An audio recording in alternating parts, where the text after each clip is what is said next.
and welcome to the Nuclear Reactor, and today we'll be reacting to episode 6 of What If Gine Went to Earth with Goku.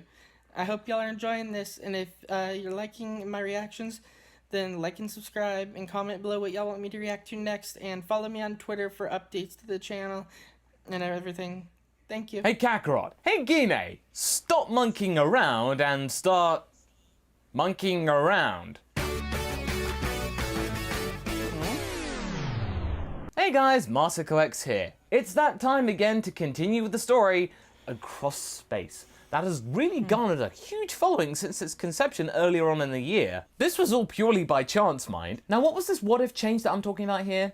Well, it only completely changed the bedrock of the Dragon Ball story and kind of made the whole Saiyan revelation completely and utterly meaningless. It kind of made the first part of it, the original Dragon Ball, relatively safe in the grand scheme of things. I'm talking about what if Gine, Goku's mother, went with him to Earth. Far back in the first part, we supposed the idea of how could you mesh Dragon Ball Minus's story and the Bardock special Father of Goku's story into one cohesive unit that meant that both narratives could work, simultaneously and in a somewhat harmony. It would make logical sense, using both characters. Little did we know that the official makers tried to do that as well, and then it ended up throwing the Bardock special out entirely. I mean, I like Dragon Ball Minus and all, but they could have at least tried to make a whole new thing. Seriously, I proved it! You can have Gine and edgy Bardock be a couple! It would work! In fact, it would be a really cool relationship in some way. It's not like a traditional lovey-dovey relationship. If I had some more time to be able to go into it in depth and give it some context, that'd be a really cool side video. I'll leave a poll right up here. Would you guys want to see that? After 5 parts, we have now reached Namek, and the story is... Let me know, did he do that? Because I would like to see that, even if y'all don't want me to react to it. Still, let me know if he did that, because I would like to see it myself. It is quite different from the original one, in the sense that Frieza's men are heading to Namek, not to gather the Dragon Balls or anything, because they're not aware of it at the time. They're mainly to go back and get Vegeta, or finish Vegeta off, so that means Lord Frieza can have his cake and eat it, along with a glass of wine. In the previous part, I left a poll for you guys, asking what would happen, which pair would get to Namek first. Would it be Gine and Kakarot, or would it be the Ginyu Force? And the results are in. With 59% of the vote, you chose Gine and Kakarot to actually get to Namek first, instead of the Ginyu Force. So, it's a relatively safe route, but, you gave me your result, and I'm going to respect that. And again, it is a safe option, but I think it's good material for Gine. Yeah, I can make it work. I mean, let's be honest, it's the main reason you're here, isn't it? But before we begin, I would like to talk about today's sponsor, which is a favourite of mine, called NordVPN. These days, the internet is a pretty tricky place to navigate, what with identity fraud and scams being at the forefront, I myself being a victim. However, I feel much more secure with my solar flare to internet theft, NordVPN. Protect your internet browsing from adbots and malicious hackers using military-grade encryption technology with a choice of over 60 countries. Android and iOS apps also aid you on the move. If I'm ever traveling, I can get protected by NordVPN in just 2 taps on my phone. Nothing to worry about. And if you use my link nordvpn.com/Marsico right now, you can get 66% off a 2-year plan with them, and 30 days to try it out for free. Start protecting your internet experience today with 66% off a 2-year plan by going to nordvpn.com/MASAKO. Let's get back to the what if. Last time, Vegeta began hounding the group of Gohan, Bulma, Krillin, and Chi-Chi, with Krillin using the solar flare to buy them some time. Now Vegeta is biding his time, waiting for Kakarot and Gine to get there, because he's implying that those two will arrive sooner or later to help out the weaklings. With your vote, they do indeed get to the planet first, and their training together has been rather fruitful. Despite Gine being in her late 40s, thanks to Saiyan biology, she's just as active and energetic as she was when she was in her late teens.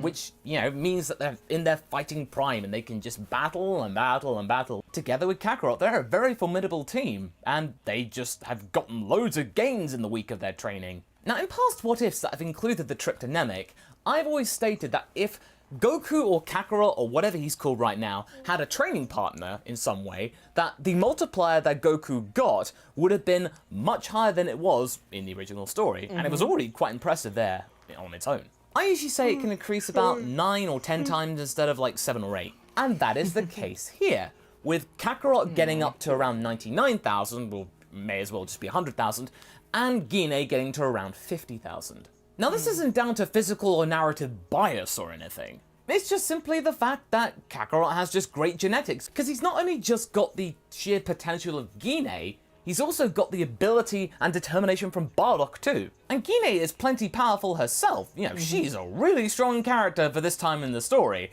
and can easily provide assistance as well as collaboration with her son, because, you know, they got tag team stuff. But it is quite clear that her lust for battle isn't as great as her son's. Let's just be honest here. She never originally wanted to fight. She's now kind of just fulfilling a bargain and just, yeah, being nice to her son.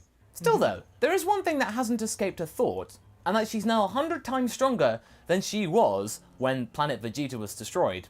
That's a pretty big milestone. In any case, Vegeta can sense her arrival. However, at this point in the story, his ability to sense energy is very, very basic. He wouldn't be able to tell about specific power levels or anything like that based on, you know, sensing energy, but he can sense people there.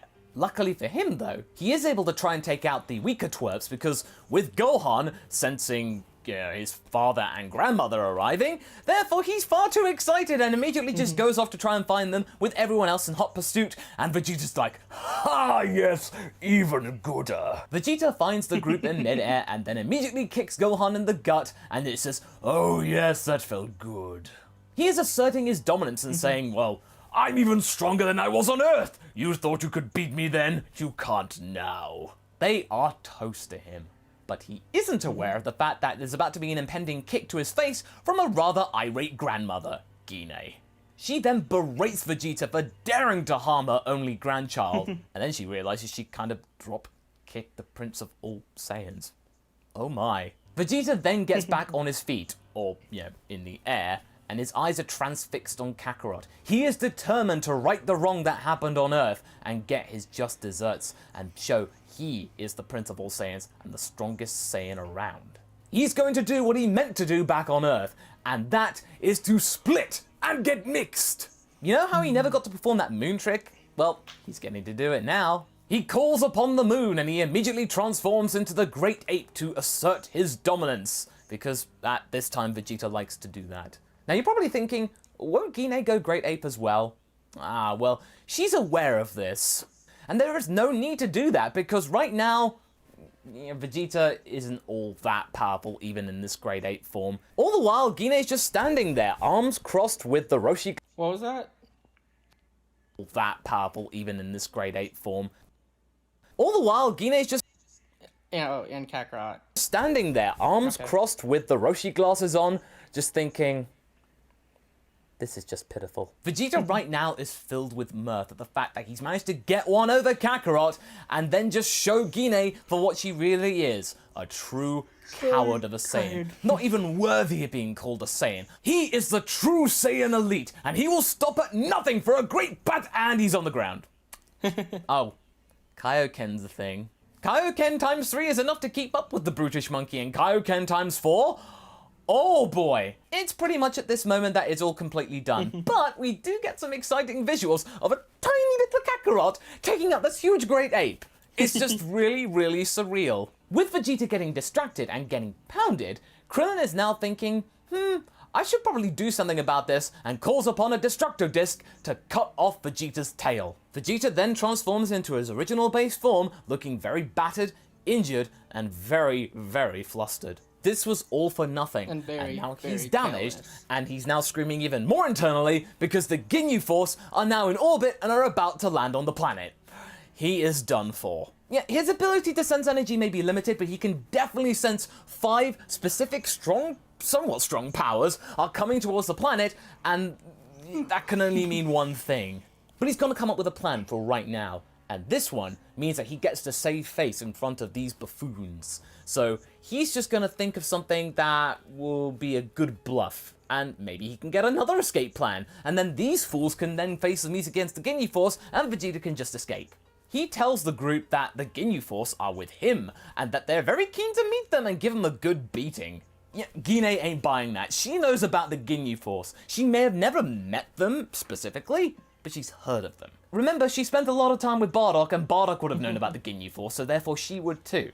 This is when Gine's instincts as a Saiyan are really coming to the fore. She's feeling confident. She's been able to best the prince, so now, yeah, it's starting to get there. She's now slowly getting into it. Gine's calling out Vegeta, and Vegeta's having none of this, trying to slap her, and then just gets the hand met like this.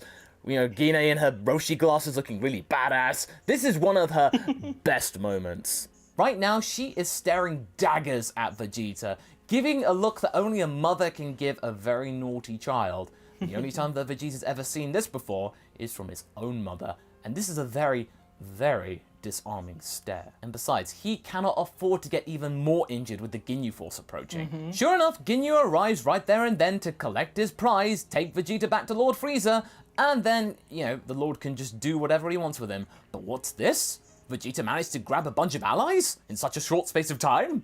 Why, that's quite extraordinary, Vegeta. But no matter, we're going to be teaching these fools to try and aiding and abetting a very big fugitive of Frieza. Goldo, do your time thing. But before Goldo can get a word in, just Gine blasts him away, really on the high of besting Vegeta. Bardock talks. He would have been talking about the fact that that was just such a cheap trick. Okay, Raccoon, support. Well, not really providing much support because then Kakarot jumps in with a Kaioken times 2. Oh dear, this is not good right now. Jace, Bert, attack team now! Well, this is just meant for Gine and Kakarot because they've been training together since Kakarot was a boy. They proved to be a formidable team, and after a really flamboyant and really action-packed tag team battle, it is pretty much written in the sand that, you know, the Saiyans win. So in a space of just a few minutes, it's just Ginyu there, and he is absolutely shocked. But he does have one salvo left. He is still more powerful than that big Kakarot guy, so he's got that at least. Oh, Kaioken. A 360,000 power level. Okay, change now! Kakarot is taken by surprise, and Gine doesn't have any time to react to try and get this whole nugget of information that she has, and Ginyu manages to get the body change thing done successfully. So now it's Ginyu Kakarot versus Gine, and this is when Gine's thinking that I really should have learned the Kaioken, because the whole power gap thing, yeah, now there's a reason why it's so pronounced. Now, Ginyu may not be able to use Kakarot's Kaioken ability to the fullest, or barely at all, but the power gap just in base form alone is just about enough for him to have an advantage over Gine. Surely Gine is done for, but what's this? What's been left over? The moon. It's still there. Nobody ever thought to get rid of it. No other options. Gine takes off the glasses and looks up. She gives in to her Great Ape form. Before he can do anything, Gine just stomps Ginyu immediately. Gine right now is just full of regret. She did not want to do this. When he can get up, just about, he tries to use his body change ability to then swap into Gine Great Ape form. But remember, Kakarot went into Ginyu's Inju body, he jumps in the way, they're swapped back, so everybody's back in their respective bodies. So now we've got an angry mother Gine Great Ape just blasting Ginyu now back in his original body into oblivion. So Krillin and Chi-Chi think it best to now destroy the moon that Vegeta made, so Gine can then get back to normal. Both Gine and Kakarot are injured and Vegeta is just left mesmerized. These fools were able to take out the Ginyu Force in just a few minutes. What is going on right now? Either this is the best thing that could have happened, or the worst thing that could have happened. The best thing is that Vegeta can now try and escape properly, but the worst thing could be Frieza shows up. In any case, they better go and try and find Dende to heal everybody up. And of course for Frieza to do his job. And that's where we're gonna leave things for right now. So what do you guys think? Do you think Frieza's gonna show up? How is Gine gonna be able to help her son in this situation? Yeah, because I was just getting into it. This was so cool. I love this. The whole Mama Bear act with Gine and stuff. Oh, I love this. Leave a comment below and let's get this discussion going. Anyway, I hope you enjoyed this video. Until the next one, be sure to like and subscribe. Yep, catch you later. will do. Hope y'all enjoyed that reaction. And let me know what y'all want me to react to next and follow me on Twitter for updates. And until next time, thank y'all.